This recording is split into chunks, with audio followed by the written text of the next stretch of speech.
Now David was a man after God's own heart. I'm sure you've heard this all your life, and it is the very best way to describe him. But just what does that mean? Well, to start, David's heart was always full of praise. Oh, he loved God with all his heart, and every day that he lived, he trusted God to lead him. It all started when he was just a boy, watching over his father's sheep. He would play his harp and sing the most beautiful songs and... but wait, I'm getting ahead of myself.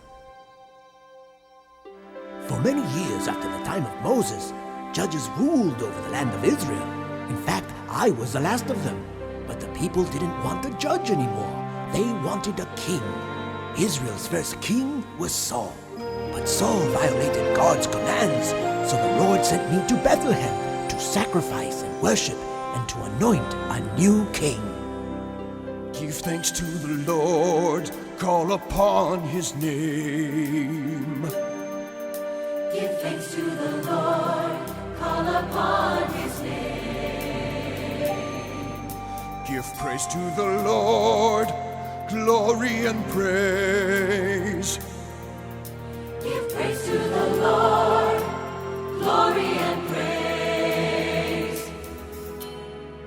I invited Jesse and his many sons along with the elders of that city to the celebration.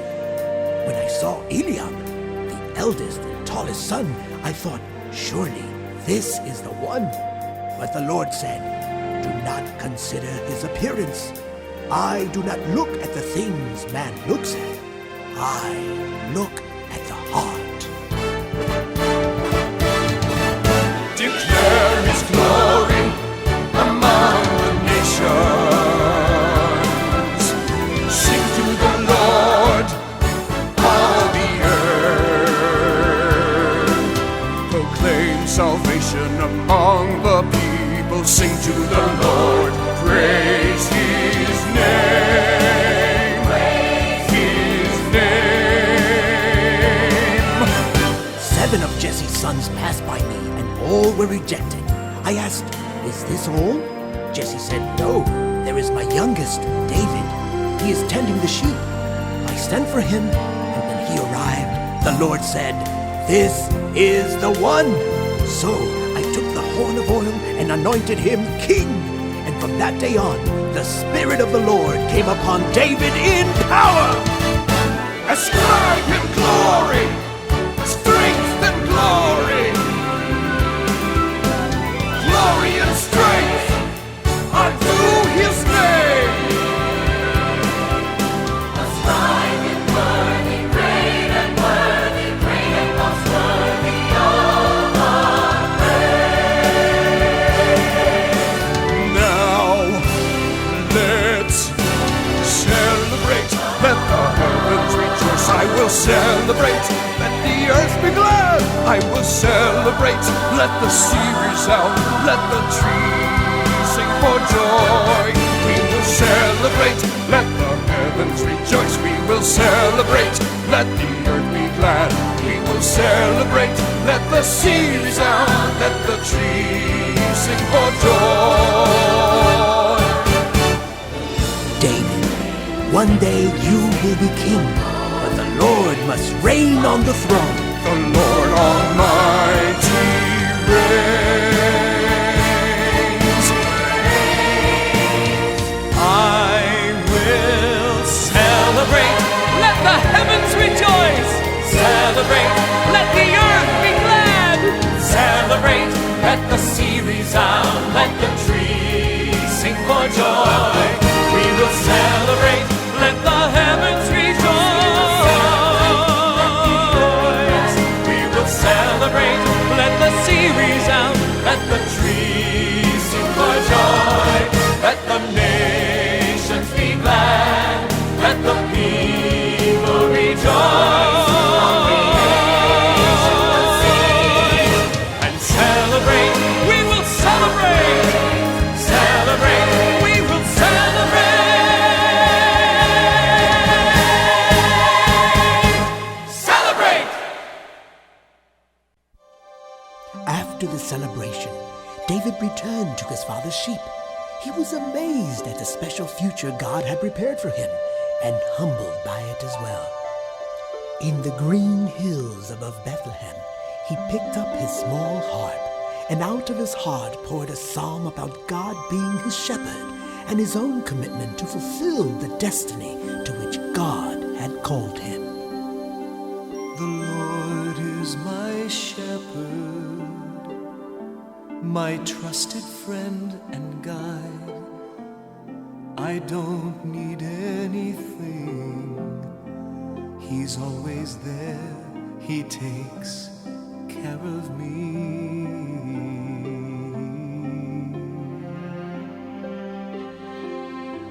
He makes me walk in pleasant places, green pastures and by the quiet streams, mountain lakes and still waters. He refreshes my spirit, he restores me. He guides me along a path of righteousness, a path he chose for his name's sake. And if I face the hardest, most difficult challenge in my life, the darkest shadow, my darkest hour,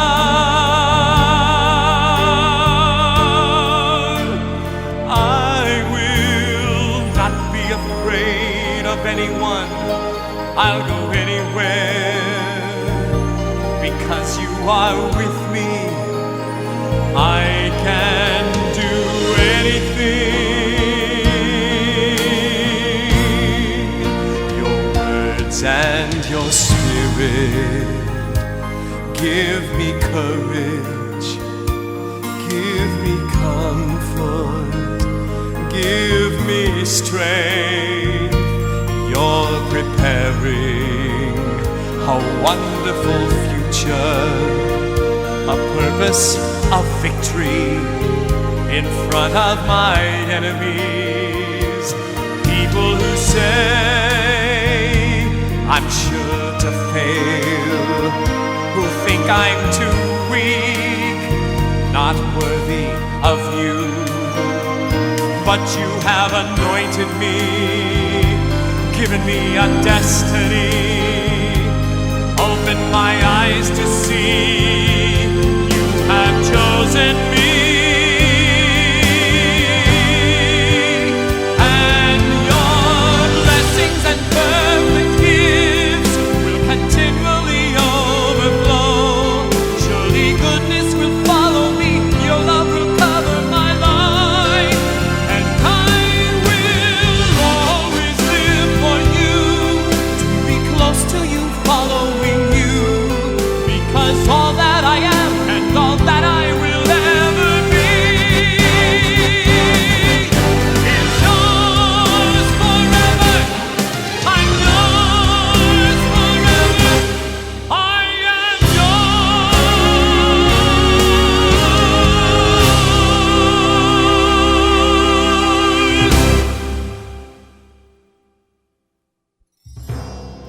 David was a brave, passionate, fine-looking young man who could speak well and knew how to play the harp. It was only a matter of time before he came to the attention of King Saul. You see, because Saul disobeyed God, an evil spirit terrorized him. Saul's servants suggested that music might soothe the savage beast within. So they sent for David, and when he played, Saul did feel better. Saul conscripted David into the king's service, and for the next 6 years, David went back and forth between the palace and tending his father's sheep. But it wasn't just an evil spirit that tormented Saul. The Philistines also made his life miserable. They gathered their forces for war against Israel, and their champion, a giant named Goliath, challenged anyone in Israel to fight to the death. But Goliath was so big and strong, no one in Saul's army dared to go up against him. no one until David, that is. When the shepherd boy heard Goliath's challenge, his heart was filled with courage to stand up for the honor of God, and his response was different from all the rest. Who is this Philistine, that he should defy the armies of the living God? It was a very hot day in that valley, where the Philistine champion stood.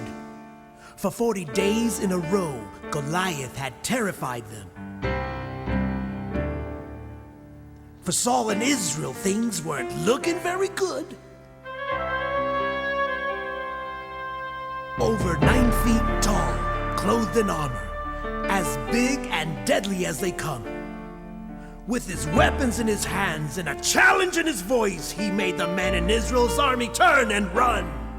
Choose a man and send him down to fight me. If he wins, we will be your slaves. But if I overcome and kill him, we will send your spineless army to their graves.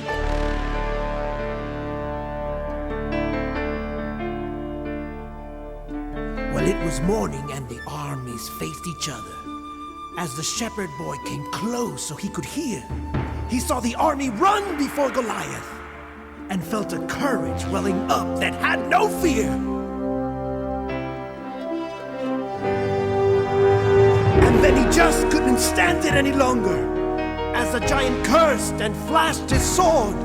But the battle isn't his! David shouted, The battle belongs to the Lord! The battle belongs to the Lord!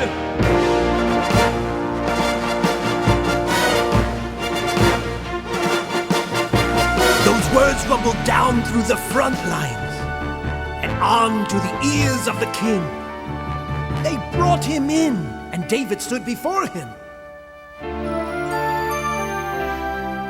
Just a shepherd with a staff and a sling. And David said to the king, Don't lose any heart on account of this giant. I will go and fight him. It's the truth. But you're too young. said the king. He's a warrior. He's been a fighting man from his youth. Then David told the king an amazing story, how a lion carried off his helpless lamb. And when he rescued it, the beast attacked him, and he grabbed it by its hair and killed it. Both a lion and a bear, he killed them with his hands.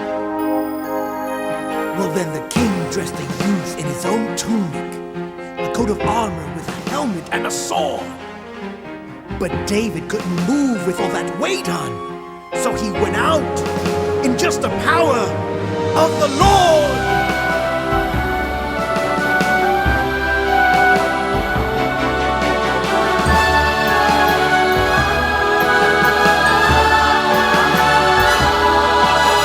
The giant towered like a cedar of iron. He bellowed in a voice that was mean. Come down and fight me! And David walked alone into the valley. And he picked up 5 smooth stones from the stream.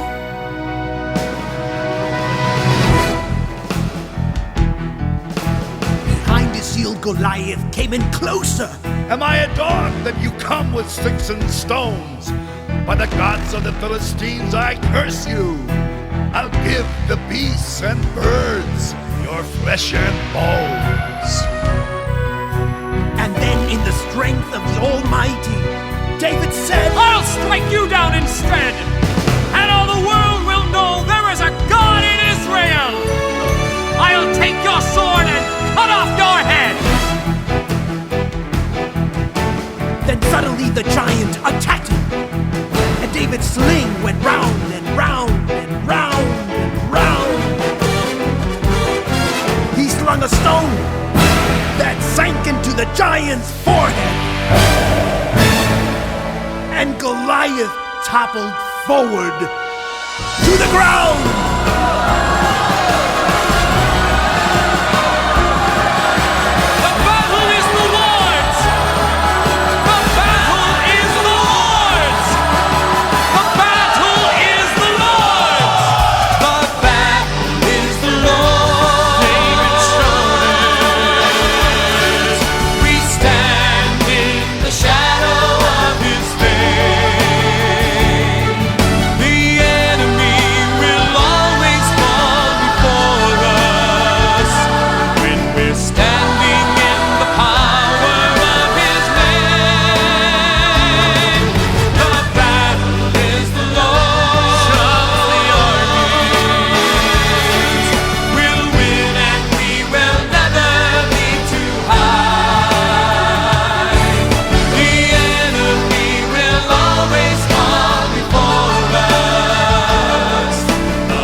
Saul rewarded David with a high rank in the army, and of course, God gave David great success in everything he did. Saul's son Jonathan became friends with David. In fact, they were so close, they were like brothers. Saul's daughter, Michal, fell in love with David and eventually became his wife.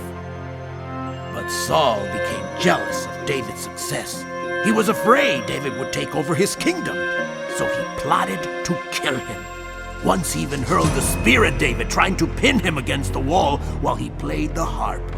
But David dodged the spear and ran for his life. Later, when Saul's men surrounded David's house, Michal saved him by letting him down through a window. David escaped and hid in a field nearby where Jonathan came to see him. David? Jonathan! Are you all right? Yes. Just confused. Jonathan, what have I done? Why is your father so determined to kill me? That can't be true. I'm sure he's not planning any such thing. Well, the fact that I'm here proves that he is. No! He always tells me everything he's going to do. He'd never hide something like this from me. Jonathan, your father knows we are friends. He doesn't want you to be hurt. But the truth is, I am only one step away from death. What do you want me to do? Tomorrow is the beginning of the New Moon Festival. I've always been with your father for the feast, but this time I'll hide in the field until the evening of the third day. And what good will that do? Well, if your father asks where I am, tell him I've gone to Bethlehem for a family reunion. If he gets upset, then that will be proof that he is planning to kill me. And if he doesn't get upset? Then I'll know all is well. Will you do this for me as my sworn brother? David, please, if you would just listen to Or what I... else kill me if you think I've sinned against your father. Just don't betray me to him! David, I would never do that! Give me your hand. I swear by the Lord God of Israel that I will tell you my father's plans. If he wants you killed, then may the Lord kill me if I don't tell you, so you can escape and live. Thank you, Jonathan. David, I know that you are to be king. May the Lord be with you, as he used to be with my father. I just ask one thing. Name it. Remember to demonstrate the love and kindness of the Lord not only to me during my lifetime, but to my children after the Lord has destroyed all your enemies.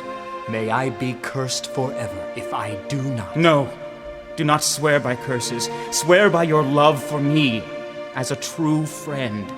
Upon my life, and by my love for you as my true friend, I swear it. Thank you, my friend. Now, here's what we'll do. Hide yourself behind that boulder. I'll come out and shoot 3 arrows in front of it as though I'm shooting at a target. Then I'll send a lad to gather the arrows. If you hear me tell him they're on this side of the boulder, then you'll know all is well and there is no trouble. But if I tell him go farther, the arrows are still beyond you, then you must leave immediately. Understood? Understood. Good. May the Lord make us keep our promises to each other, for he is also witness there. Jonathan was certain that his father would welcome David back with open arms, but nothing could be further from the truth. Saul was so filled with hatred for David, he nearly killed Jonathan. Jonathan now knew that what David told him was true. The king wanted him dead. Jonathan took his bow and arrow and a lad into the field. He shot the arrows, then sadly called out to the lad. Go farther! The arrows are still beyond you. David was heartbroken. When the lad went back into the city, the 2 friends pledged friendship for life, said their farewells, and parted, grief-stricken. They never saw each other again.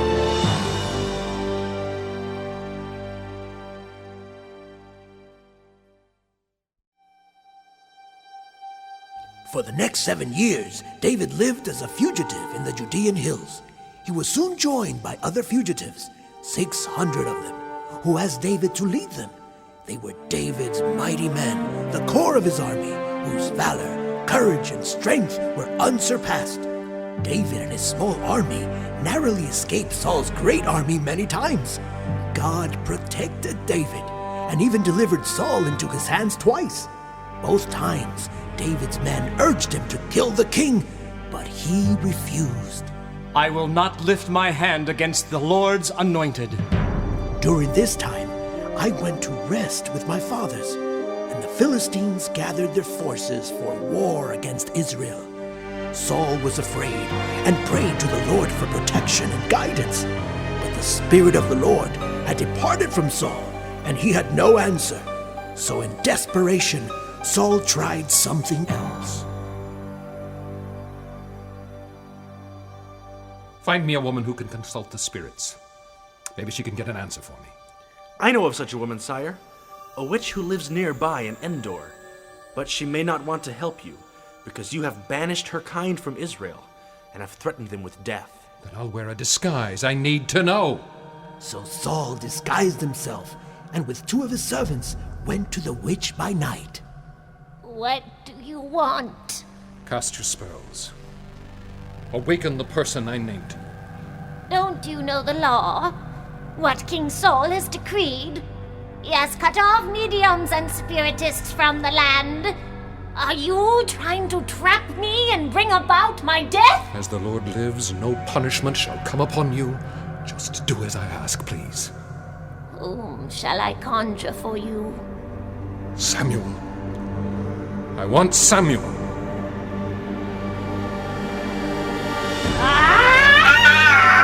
What is it? Why? Why have you deceived me? You are Saul! Oh, do not be afraid. What did you see? I must know. I saw a divine being rise out of the earth. What does he look like?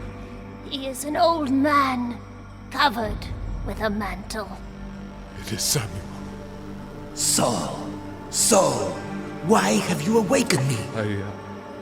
I am afraid and impressed on all sides.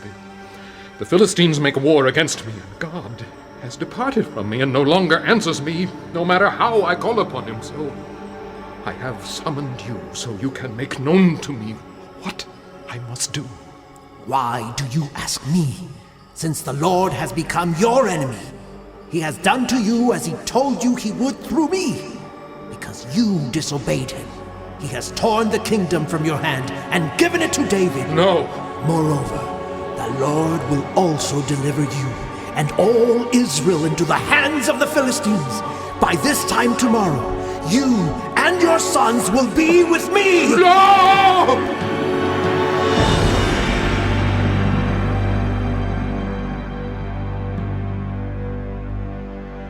It all happened as the Lord spoke through me.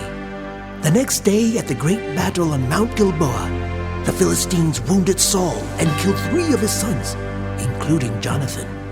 And Saul fell on his sword and ended his own life. When he heard the news, David wept. He wrote a great poem of sorrow for Saul and Jonathan. After the nation had mourned, David took his men and their families and settled in the Judean city of Hebron. There the men of Judah came with 300,000 people and anointed David their king. And David and Judah sang praises to the Lord with all their might. I love you, O Lord, my strength. The Lord is my rock, my fortress, my deliverer. My God is my rock, in whom I take refuge. He is my shield, He is our shield, the horn of my salvation, my stronghold, our stronghold. I call to the Lord who is worthy of praise. We call to the Lord who is worthy of praise. And I am saved from my enemies.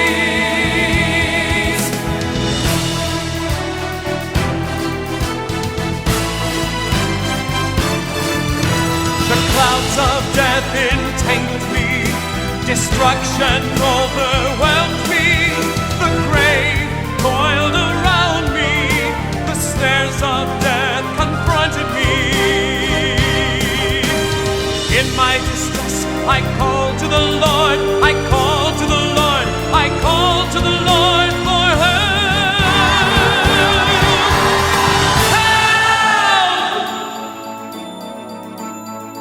He reached down from on high and he rescued me. Drew me out of deep waters, he rescued me. He rescued me from a powerful enemy, a powerful enemy. The Lord lives, the Lord lives, the Lord lives, the Lord lives. Praise be to my rock, exalted be God. Praise be to my rock, exalted be God. The Lord lives, the Lord lives, the Lord lives.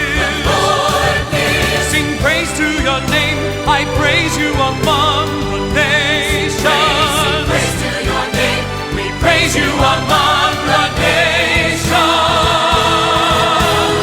With your help, I advance against the truth. With my God, I can scale a wall. It is God who arms me with strength. He trains my hands for battle. You give me a shield of victory. I love you, O Lord. Your right hand has held me up. the Lord is our rock. He is our rock. The Lord is our salvation. The Lord lives. The Lord lives. Lord lives. Praise be to my rock.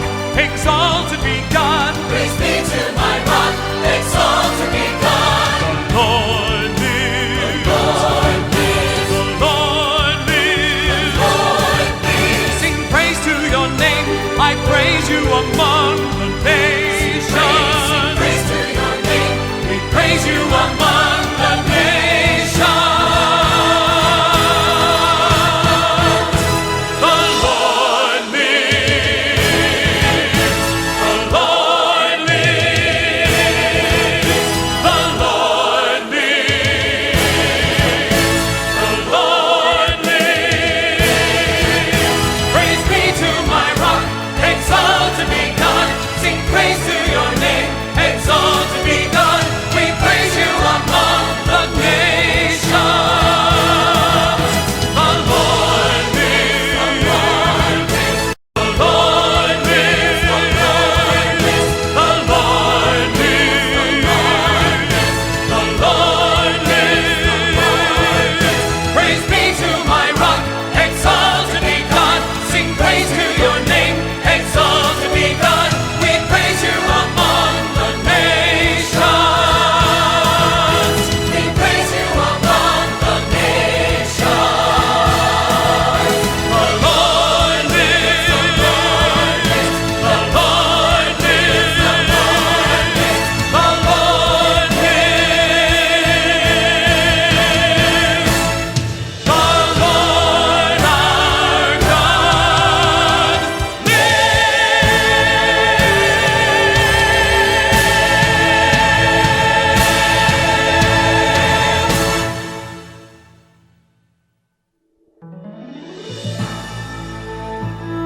David was now king of Judah, the southern part of Israel, but the tribes to the north were ruled by Ishbosheth, one of Saul's sons.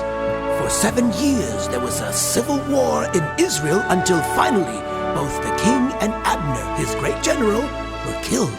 The whole nation came to Hebron and anointed David as king in one of the greatest celebrations in Israel's history. David was now 37. It had been 20 years since I had anointed him king. David needed a neutral city to bind the country together. He chose Jerusalem and took up residence in the fortress of Zion, and it became known as the City of David.